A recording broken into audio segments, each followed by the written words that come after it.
Hi, I'm Kendall Trosky. I am a licensed Florida broker associate realtor with Charles Ruttenberg Real Estate, and I am also a Florida licensed instructor.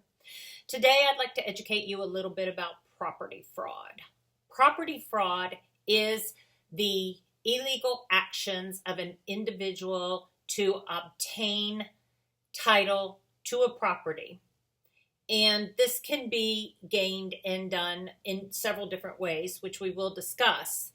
Um, they can actually forge documents or impersonate a person to gain ownership of this property. And it can lead to significant financial loss, not just for the actual owner of the property, but anybody who may buy that property.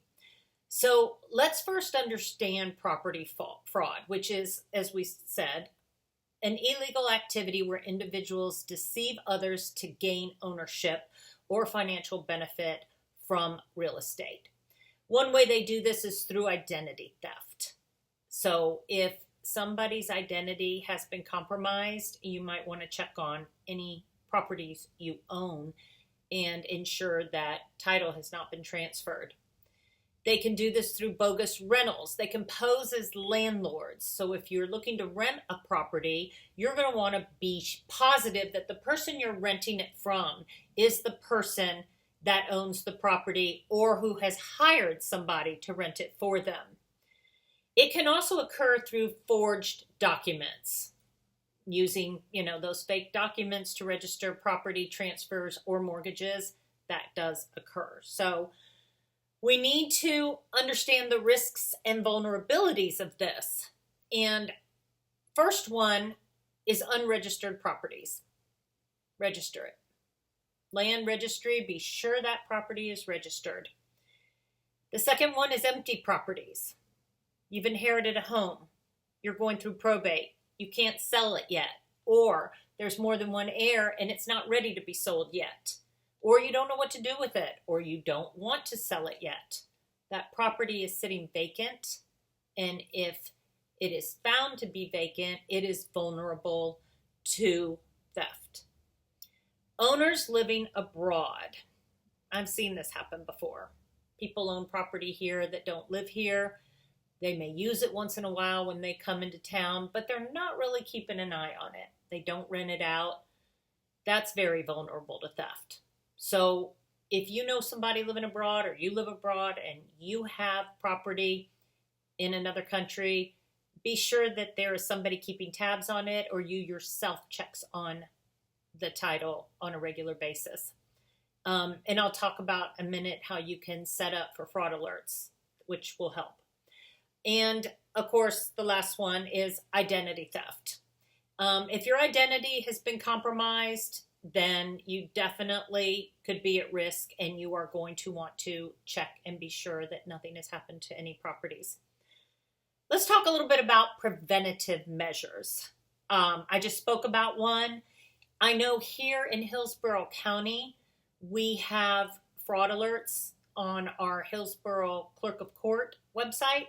So go to your county clerk of court website and see if you too can get fraud alerts. And you just put in your phone number. It takes 2 seconds, and they'll send you any notifications out if anything occurs.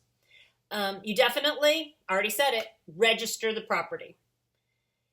Use the property alert service and apply for title restrictions. Place restrictions on your title to prevent unauthorized transactions.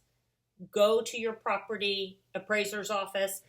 They can probably help guide you there. Any lawyer can help you, but put restrictions on your title to prevent that from occurring.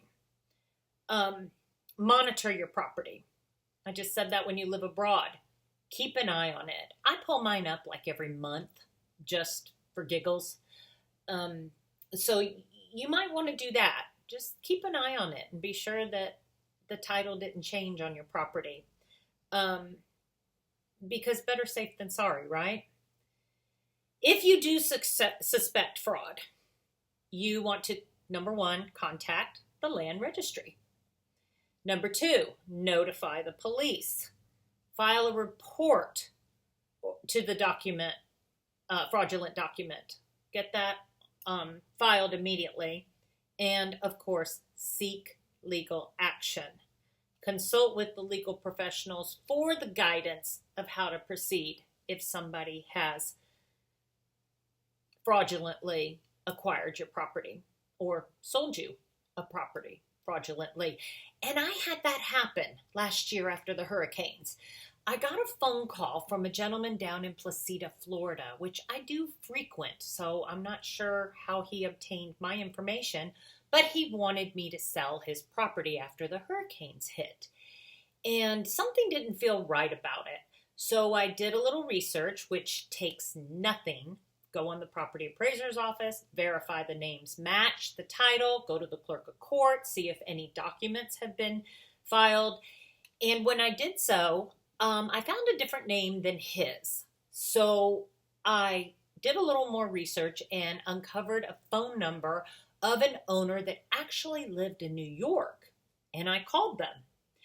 Sure enough, it was their property and they were not selling it. They were actually about to start building on it. And this guy was trying to sell it right out from under them. So I actually saved them and caught it in time. So definitely, if you are a buyer, do your due diligence and look into the property ownership and verify that the person selling it, especially if they do not have a realtor, especially make sure that the person selling it is the person listed on the title. So taking these proactive steps, they can help safeguard you from property fraud, and just keep an eye on it. Stay diligent. And if you have any questions, reach out to me, Kendall Trosky, Charles Ruttenberg Realty. Thank you for joining. I hope you have a great day.